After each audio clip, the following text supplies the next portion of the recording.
The Enchanted April. Chapter 1. It began in a woman's club in London on a February afternoon, an uncomfortable club, and a miserable afternoon when Mrs. Wilkins, who had come down from Hampstead to shop and had lunched at her club, took up the Times from the table in the smoking room, and running her listless eye down the agony column saw this. To those who appreciate wisteria and sunshine. Small medieval Italian castle on the shores of the Mediterranean to be let furnished for the month of April. Necessary servants remain. Z. Box 1000, The Times. That was its conception, yet, as in the case of many another, the conceiver was unaware of it at the moment. So entirely unaware was Mrs. Wilkins that her April for that year had then and there been settled for her that she dropped the newspaper with a gesture that was both irritated and resigned, and went over to the window and stared drearily out at the dripping street. Not for her were medieval castles, even those that are specially described as small. Not for her the shores in April of the Mediterranean, and the wisteria and sunshine. Such delights were only for the rich.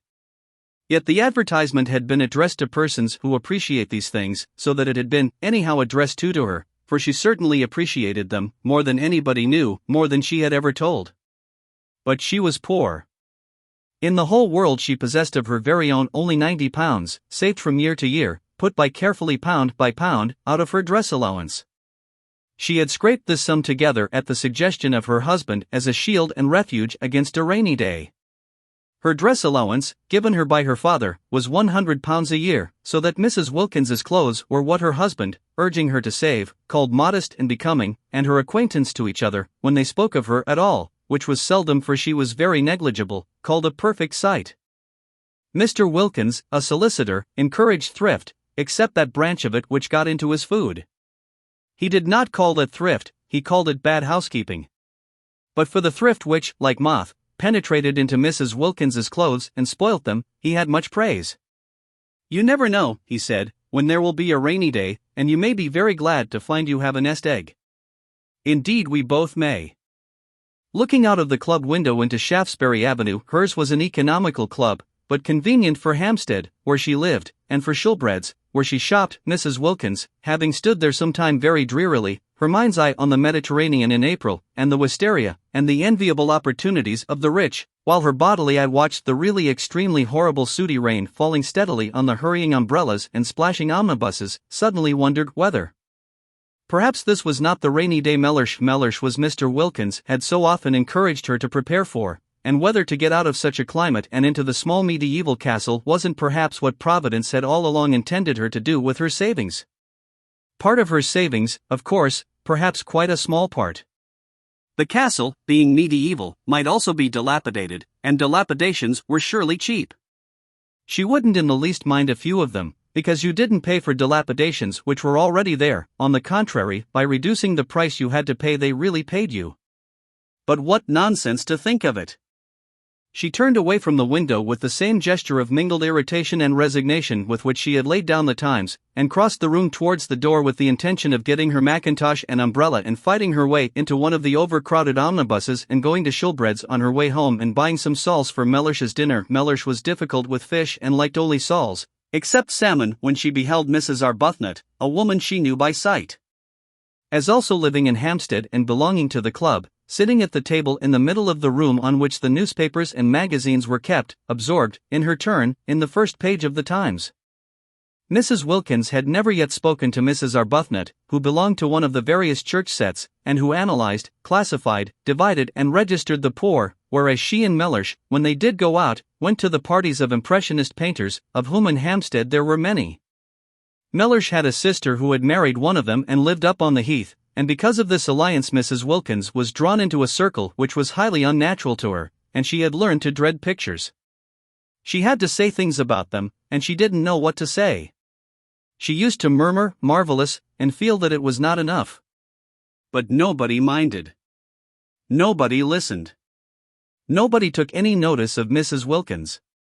She was the kind of person who was not noticed at parties. Her clothes, infested by thrift, made her practically invisible. Her face was non-arresting, her conversation was reluctant, she was shy.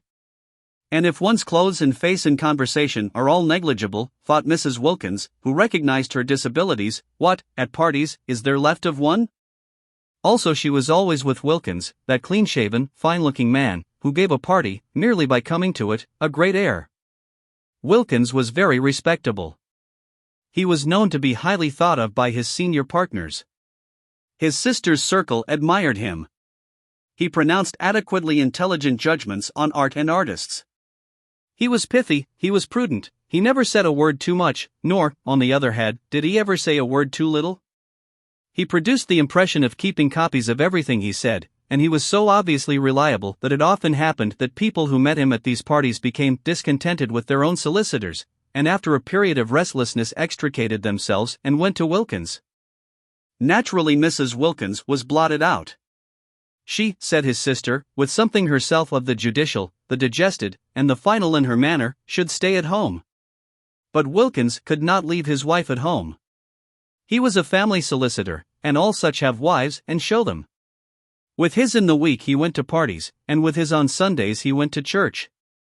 Being still fairly young, he was 39 and ambitious of old ladies, of whom he had not yet acquired in his practice a sufficient number. He could not afford to miss church, and it was there that Mrs. Wilkins became familiar, though never through words, with Mrs. Arbuthnot. She saw her marshalling the children of the poor into pews. She would come in at the head of the procession from the Sunday school exactly 5 minutes before the choir, and get her boys and girls neatly fitted into their allotted seats, and down on their little knees in their preliminary prayer, and up again on their feet just as, to the swelling organ, the vestry door opened, and the choir and clergy, big with the litanies and commandments they were presently to roll out, emerged. She had a sad face, yet she was evidently efficient. The combination used to make Mrs. Wilkins wonder, for she had been told by Mellersh, on days when she had only been able to get place, that if one were efficient one wouldn't be depressed, and that if one does one's job well one becomes automatically bright and brisk. About Mrs. Arbuthnot there was nothing bright and brisk, though much in her way with the Sunday school children that was automatic, but when Mrs. Wilkins, turning from the window, caught sight of her in the club she was not being automatic at all, but was looking fixedly at one portion of the first page of the Times, holding the paper quite still, her eyes not moving. She was just staring, and her face, as usual, was the face of a patient and disappointed Madonna. Mrs. Wilkins watched her a minute, trying to screw up courage to speak to her. She wanted to ask her if she had seen the advertisement. She did not know why she wanted to ask her this, but she wanted to. How stupid not to be able to speak to her. She looked so kind. She looked so unhappy. Why couldn't two unhappy people refresh each other on their way through this dusty business of life by a little talk, real, natural talk, about what they felt, what they would have liked, what they still tried to hope? And she could not help thinking that Mrs. Arbuthnot, too, was reading that very same advertisement. Her eyes were on the very part of the paper. Was she, too, picturing what it would be like, the color, the fragrance, the light, the soft lapping of the sea among little hot rocks? Color, fragrance, light, sea, instead of Shaftesbury Avenue, and the wet omnibuses, and the fish department at Shoolbred's, and the tube to Hampstead, and dinner, and tomorrow the same and the day after the same and always the same. Suddenly Mrs. Wilkins found herself leaning across the table. "Are you reading about the medieval castle and the wisteria?" she heard herself asking.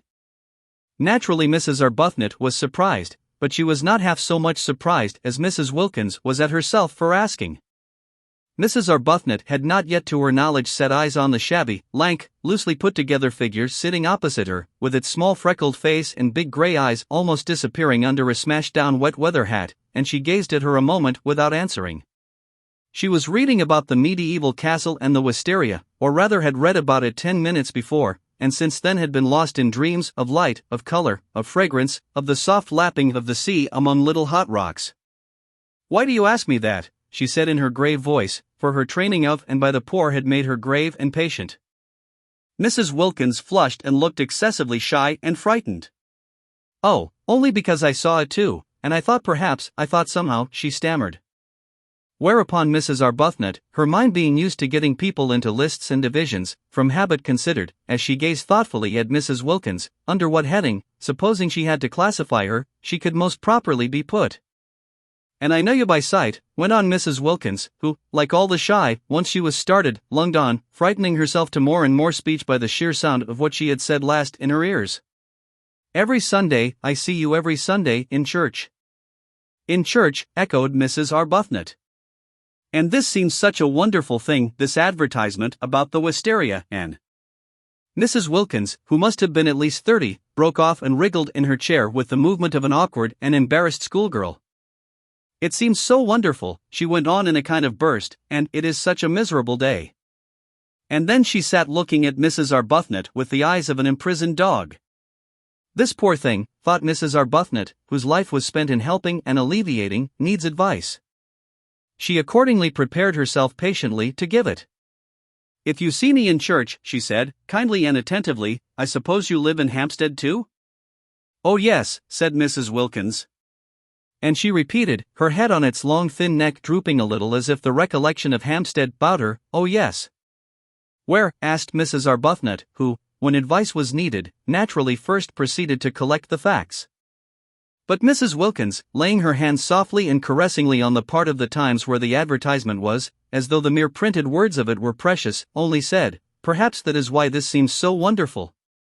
"No, I think that's wonderful anyhow," said Mrs. Arbuthnot, forgetting facts and faintly sighing. "Then you were reading it?" "Yes," said Mrs. Arbuthnot, her eyes going dreamy again. "Wouldn't it be wonderful?" murmured Mrs. Wilkins. "Wonderful," said Mrs. Arbuthnot. Her face, which had lit up, faded into patience again. "Very wonderful," she said. "But it's no use wasting one's time thinking of such things." "Oh, but it is," was Mrs. Wilkins's quick, surprising reply, surprising because it was so much unlike the rest of her, the characterless coat and skirt, the crumpled hat, the undecided wisp of hair straggling out, and just the considering of them is worthwhile in itself, such a change from Hampstead, and sometimes I really do believe, if one considers hard enough one gets things. Mrs. Arbuthnot observed her patiently. In what category would she, supposing she had to, put her? "Perhaps," she said, leaning forward a little, "you will tell me your name. If we are to be friends," she smiled her grave smile, "as I hope we are, we had better begin at the beginning." "Oh yes, how kind of you." "I'm Mrs. Wilkins," said Mrs. Wilkins. "I don't expect," she added, flushing, as Mrs. Arbuthnot said nothing, "that it conveys anything to you." "Sometimes it doesn't seem to convey anything to me either." But she looked round with a movement of seeking help. "I am Mrs. Wilkins." She did not like her name. It was a mean, small name, with a kind of facetious twist, she thought, about its end like the upward curve of a pugdog's tail. There it was, however. There was no doing anything with it. Wilkins she was and Wilkins she would remain, and though her husband encouraged her to give it on all occasions as Mrs. Mellersh Wilkins, she only did that when he was within earshot, for she thought Mellersh made Wilkins worse, emphasizing it in the way Chatsworth on the gateposts of a villa emphasizes the villa. When first he suggested she should add Mellersh, she had objected for the above reason, and after a pause, Mellersh was much too prudent to speak except after a pause, during which presumably he was taking a careful mental copy of his coming observation. He said, much displeased, "But I am not a villa," and looked at her as he looks who hopes, for perhaps the 100th time, that he may not have married a fool. Of course he was not a villa, Mrs. Wilkins assured him. She had never supposed he was, she had not dreamed of meaning, she was only just thinking.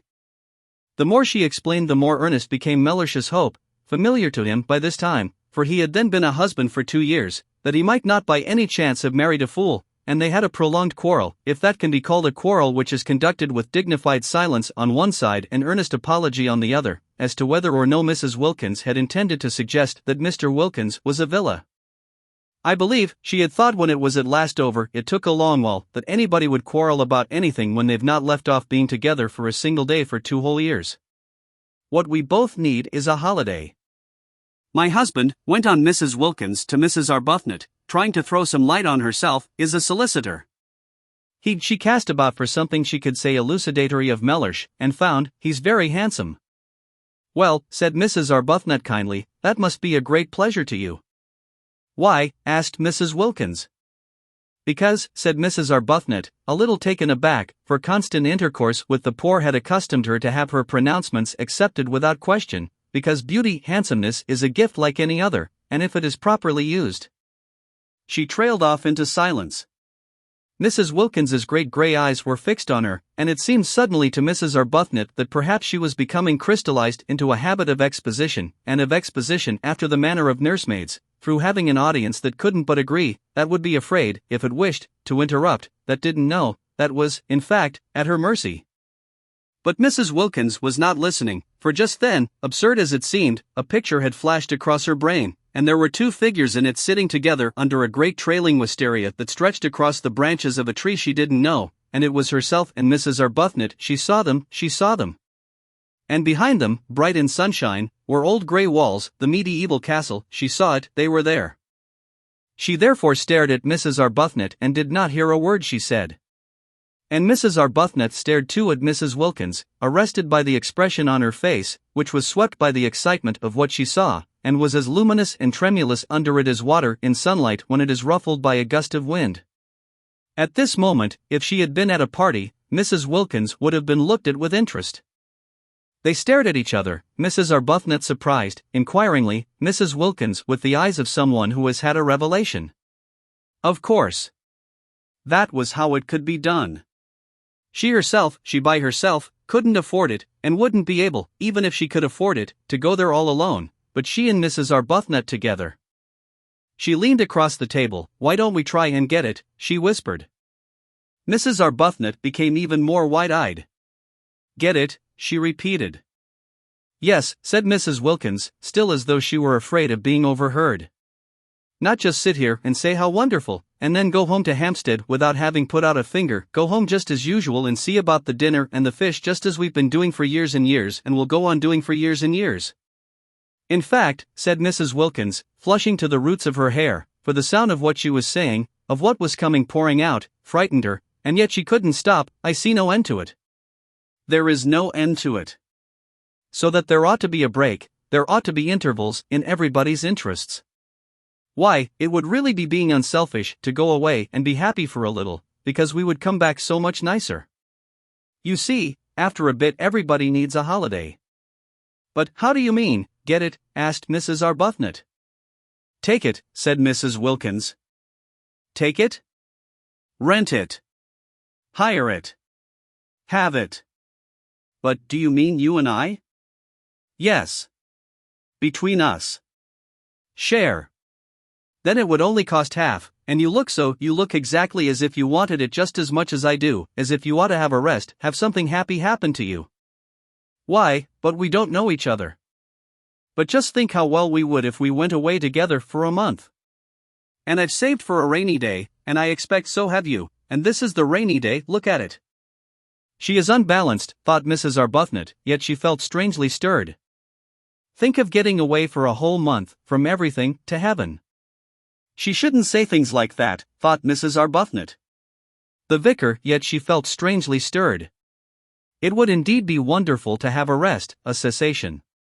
Habit, however, steadied her again, and years of intercourse with the poor made her say, with the slight though sympathetic superiority of the explainer, but then, you see, heaven isn't somewhere else. It is here and now. We are told so.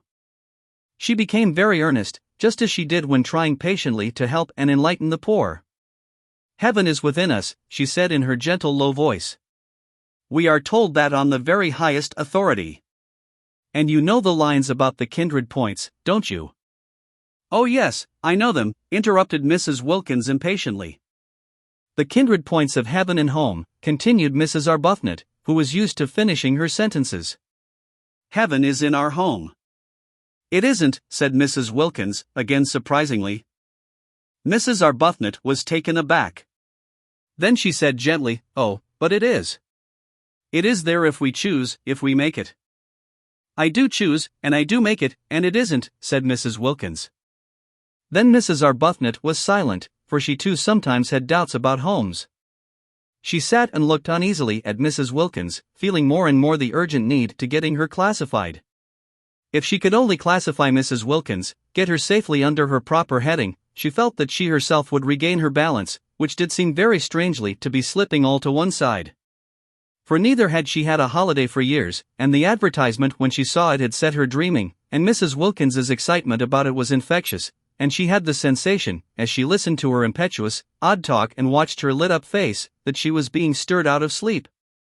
Clearly Mrs. Wilkins was unbalanced, but Mrs. Arbuthnot had met the unbalanced before. Indeed, she was always meeting them, and they had no effect on her own stability at all, whereas this one was making her feel quite wobbly, quite as though to be off and away from her compass points of God, husband, home and duty. She didn't feel as if Mrs. Wilkins intended Mr. Wilkins to come too, and just for once be happy, would be both good and desirable. Which of course it wasn't, which certainly of course it wasn't. She, also, had a nest egg, invested gradually in the post office savings bank, but to suppose that she would ever forget her duty to the extent of drawing it out and spending it on herself was surely absurd. Surely she wouldn't ever do such a thing? Surely she couldn't ever forget her poor, forget misery and sickness as completely as that?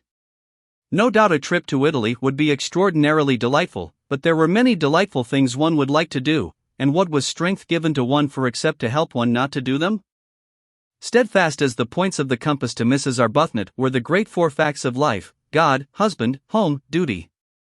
She had gone to sleep on these facts years ago, after a period of much misery, her head resting on them as on a pillow, and she had a great dread of being awakened out of so simple and untroublesome a condition. Therefore it was that she searched with earnestness for a heading under which to put Mrs. Wilkins, and in this way illumine and steady her own mind, and sitting there looking at her uneasily after her last remark, and feeling herself becoming more and more unbalanced and infected, she decided pro tem, as the vicar said at meetings, to put her under the heading nerves. It was just possible that she ought to go straight into the category hysteria, which was often only the antechamber to lunacy, but Mrs. Arbuthnot had learned not to hurry people into their final categories, having on more than one occasion discovered with dismay that she had made a mistake, and how difficult it had been to get them out again, and how crushed she had been with the most terrible remorse. Yes. Nerves. Probably she had no regular work for others, thought Mrs. Arbuthnot, no work that would take her outside herself. Evidently she was rudderless, blown about by gusts, by impulses. Nerves was almost certainly her category, or would be quite soon if no one helped her. Poor little thing, thought Mrs. Arbuthnot, her own balance returning hand in hand with her compassion, and unable, because of the table, to see the length of Mrs. Wilkins's legs. All she saw was her small, eager, shy face, and her thin shoulders, and the look of childish longing in her eyes for something that she was sure was going to make her happy. No, such things didn't make people happy, such fleeting things. Mrs. Arbuthnot had learned in her long life with Frederick he was her husband, and she had married him at 20 and was not 33, where alone true joys are to be found. They are to be found, she now knew, only in daily, in hourly, living for others. They are to be found only hadn't she over and over again taken her disappointments and discouragements there, and come away comforted, at the feet of God. Frederick had been the kind of husband whose wife betakes herself early to the feet of God. From him to them had been a short though painful step. It seemed short to her in retrospect, but it had really taken the whole of the first year of their marriage, and every inch of the way had been a struggle, and every inch of it was stained, she felt at the time, with her heart's blood. All that was over now. She had long since found peace. And Frederick, from her passionately loved bridegroom, from her worshipped young husband, had become second only to God on her list of duties and forbearances. There he hung, the second in importance, a bloodless thing bled white by her prayers. For years she had been able to be happy only by forgetting happiness. She wanted to stay like that. She wanted to shut out everything that would remind her of beautiful things, that might set her off again long, desiring. "I'd like so much to be friends," she said earnestly. "Won't you come and see me, or let me come to you sometimes? Whenever you feel as if you wanted to talk. I'll give you my address." She searched in her handbag, "and then you won't forget." And she found a card and held it out. Mrs. Wilkins ignored the card. "It's so funny," said Mrs. Wilkins, just as if she had not heard her, "but I see us both, you and me, this April in the medieval castle." Mrs. Arbuthnot relapsed into uneasiness. "Do you?" she said, making an effort to stay balanced under the visionary gaze of the shining gray eyes. "Do you? Don't you ever see things in a kind of flash before they happen?" asked Mrs. Wilkins. "Never," said Mrs. Arbuthnot. She tried to smile the sympathetic yet wise and tolerant smile with which she was accustomed to listen to the necessarily biased and incomplete view of the poor.